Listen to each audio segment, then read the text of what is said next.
Hello everyone. This is a guide for how to build an inverting amplifier using your multisim.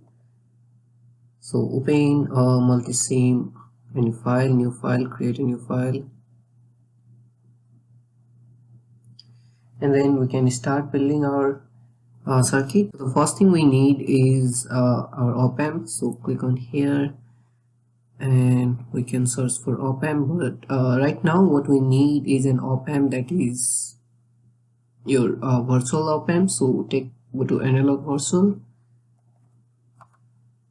and select op-amp 5T virtual. So double click on that and keep your op-amp in the center of your screen. Now we'll start creating our remaining portion of the circuit. So let's start by getting our resistors.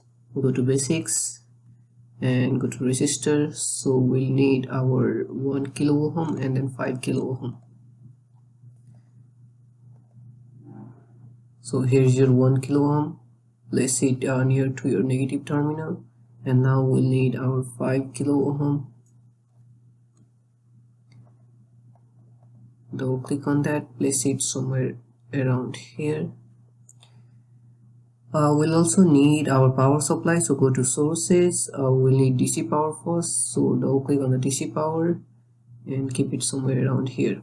And now we'll need our ground as well, so let's double click on the ground. So we need one ground near to your positive terminal, so you can keep it somewhere around here. Again, we need ground for our DC power supply, and we'll also be needing one more ground somewhere at the end. This is for your digital multimeter portion, so keep it there. At the meanwhile, for your op-amp, we'll be needing the component of VCC and VEE. So double click on VCC, place it somewhere close to this top point, and VEE, double click on that. So you can press Ctrl R shortcut key to rotate it and place it close to here. So I think that would be all the components you would need.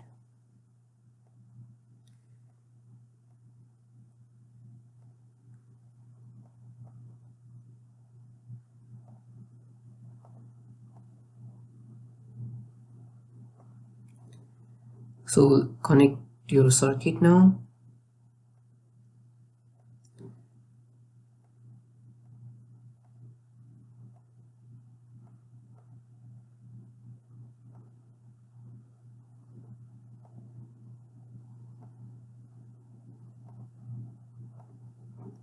Now we'll need a digital multimeter, so select your digital multimeter.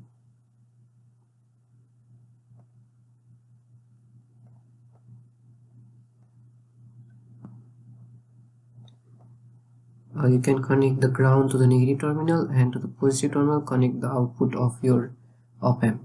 So we have VCC as 5 volts, VE as negative 5 volts, R2 as 5 kilo ohm, R1 as 1 kilo ohm, but we need to change our DC voltage supply. So let's convert this to just 0.5 volts. So we have this as 0.5 volt. So as per our hand calculation, the output should be somewhere close to just 2.5 and inverted 2.5, so negative around 2.5 volts. So let's see if we get that or not. So we have an inverted negative 2.5 volts. So our DC op-amp circuit is working. And now let's focus on creating the AC op-amp circuit as well. So for the time being, I'm just copying this circuit, Ctrl C, and paste it here somewhere.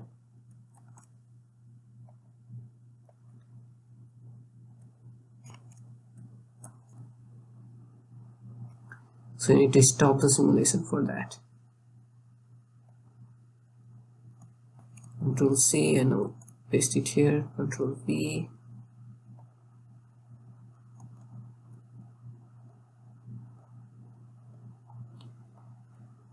So here, first of all, we need to change our voltage supply, so we cannot use DC, we need to use AC. So go back to your sources and select an AC power, click on OK.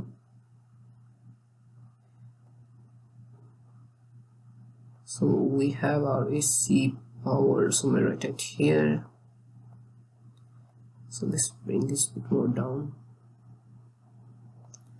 So let's change the parameters of our AC power voltage. So we need this again as 0.5 volt RMS. Let's keep the frequency just as 30 Hz, and we have the rating here. Now we'll need to measure using oscilloscope and not digital multimeter, so I'm keeping this one on the bottom. So get your oscilloscope. So this is your oscilloscope, bring it here. In the oscilloscope you can see there is a negative terminal and there are two channels. So this is just a 2-channel oscilloscope. If you want 4-channel, here is a 4-channel oscilloscope as well. So this is your 4-channel oscilloscope. So right now we are just working on 2-channel oscilloscope. So place a ground. So you can either like connect 2 grounds. Let's do it in this way.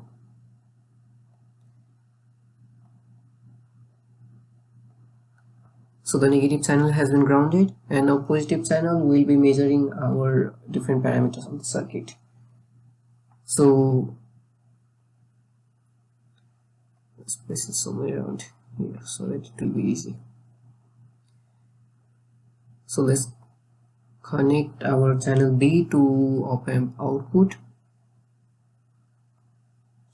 and channel A to, or you can connect it from here as well, to your input voltage. I like to change this color here. Double click on the wire and select a blue color.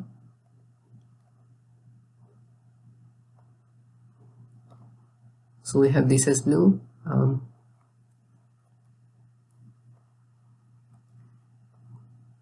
I normally prefer to perform grounding in this way.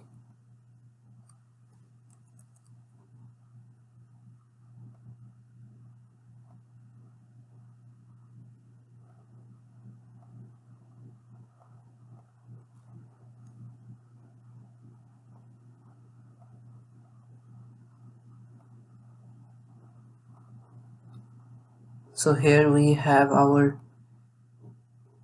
channel A taking the input voltage, channel B taking the output voltage. Remember, this is an AC op-amp circuit, so start simulating it. And once you start simulating it, you'll have to double click on oscilloscope. You will see the waveform being continuously flowing. So there are two ways to like pause this waveform. So one is you can pause the simulation and the waveform will be paused in this way, but it will not give you a complete circuit. As you can see, the waveform got paused right at here, so you can perform some hit and trials and you can get a bit of the circuit. But what I would recommend is, so you can see we got almost up to here, but what I would recommend is selecting this single from right here, and this will give you a complete waveform, so even while your simulation is running. And now we need to change, you can see the output is a very small waveform, so what we need to do is we need to change this waveform to a bit larger. So convert channel A scale to 1 volt per division, channel B to also 1, although channel B would not be enough. As you can see, this goes out of the range. Now again let the simulation run, so let it go on auto and then again pause it somewhere around. And now there is one more difference that is needed to make. So let your channel run, so you can click on none or auto. So you can click on none or also on the auto. And but since our input, we can see the input is AC and this is also an AC output, so what we need to do here is click on AC on both sides. So channel B is also measuring AC, channel A is also measuring AC.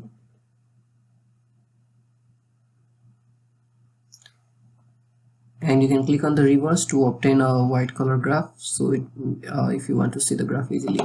Now you can click on the single and you can change. If you see the channel B waveform is quite big, so it might be difficult to be measured, so you can click this to somewhere around 2 volt per division and then run the auto once again, and now press on single. Now you need to drag your lines from here to bring it somewhere near to the peak. So this is your peak line, so you can double click here or bring somewhere around here. So you can see this is line 2 at right here, so line 2, and we are measuring our blue voltage line, which is our output voltage line, through this path. So this peak right here, the value right here, this is given 3.521 volts. So this is your amplitude for your output voltage, and while your input is negative in this case. So when my input would be positive, this output would have been negative in that case. So let's see in that case, which is right at here. So as you can see, the channel A in that case, so at channel A in this case, the time 2 is measuring your both. When channel A is your input, which is 705 millivolts, that is positive, my output is 3.525 volts negative. So why are we getting 3.525 and not 2.5 is because we are getting an RMS output voltage. So if you divide your output voltage by a square root of 2, you'll get your exact value. For example, if I divide my 3.525 somewhere by 1.414, I get around 2.5 volts. So as you can see, we have our required nature. So how to measure the amplitude is you can take any of the channel. Let's say I take channel A and keep it on somewhere where there is a peak. So I would recommend taking the peak of input voltage. So this is your peak of input voltage here, and I'll bring back channel 2 to 0. So this is your line for channel 1, and you can see channel A is somewhere around 7.3.252 millivolts, and channel B is at negative 3.516 volts. So we have achieved the inverting nature even in an AC case, AC waveform case.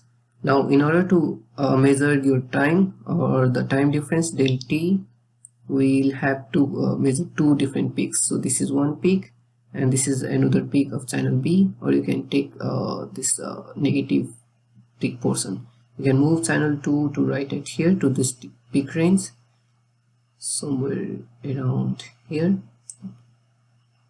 and you can see the time difference is given at here, which is 16.667 millisecond.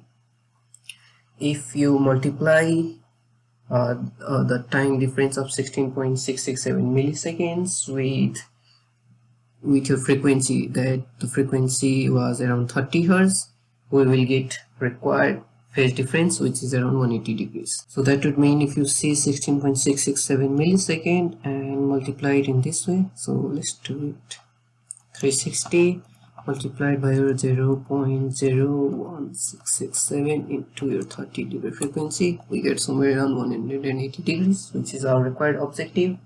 The phase shift is 180 degrees. So I hope you understood about the DC and AC inverting amplifier nature.